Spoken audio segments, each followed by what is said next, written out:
దేవునికి స్తోత్రములు. మీ అందరికీ నా వందనములు. ఈరోజు దేవుని వాగ్దానము, రెండంతలుగా మీకు మేలు చేసేదనని నేడు నేను మీకు తెలియజేయుచున్నాను. జకరియా గ్రంథం 9వ అధ్యాయం 12వ వచనం.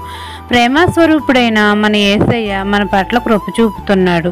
రెండంతలుగా మీకు మేలు చేసేదనని నేడు మనతో మన తండ్రి సెలవిస్తున్నారు.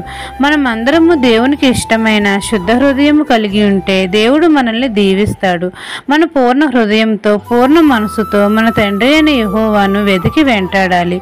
అప్పుడు తండ్రి మన జీవితాల్లో యుద్ధములు లేకుండా నెమ్మది కలుగజేస్తాడు. దేవునికి ఇష్టమైనట్లుగా కాలేబు దేవుని నిండు మనసుతో అనుసరించాడు. యెహోవా కాలేబును దీవించి హెబ్రోనును స్వాస్థ్యముగా ఇచ్చాడు. కాబట్టి మనం అందరము దేవునికి ఇష్టమైన స్థిర మనసు కలిగి జీవిస్తే రెండంతలుగా మేలు చేస్తాడు. యోబు దేవునికి ఇష్టడుగా బ్రతికాడు కాబట్టి తండ్రి రెండంతలుగా మేలు చేశాడు. మన తండ్రి మన జీవితాల్లో కూడా నెమ్మది సంతోషము కలుగజేసి రెండంతల ఆశీర్వాదాలు ఇస్తాడు.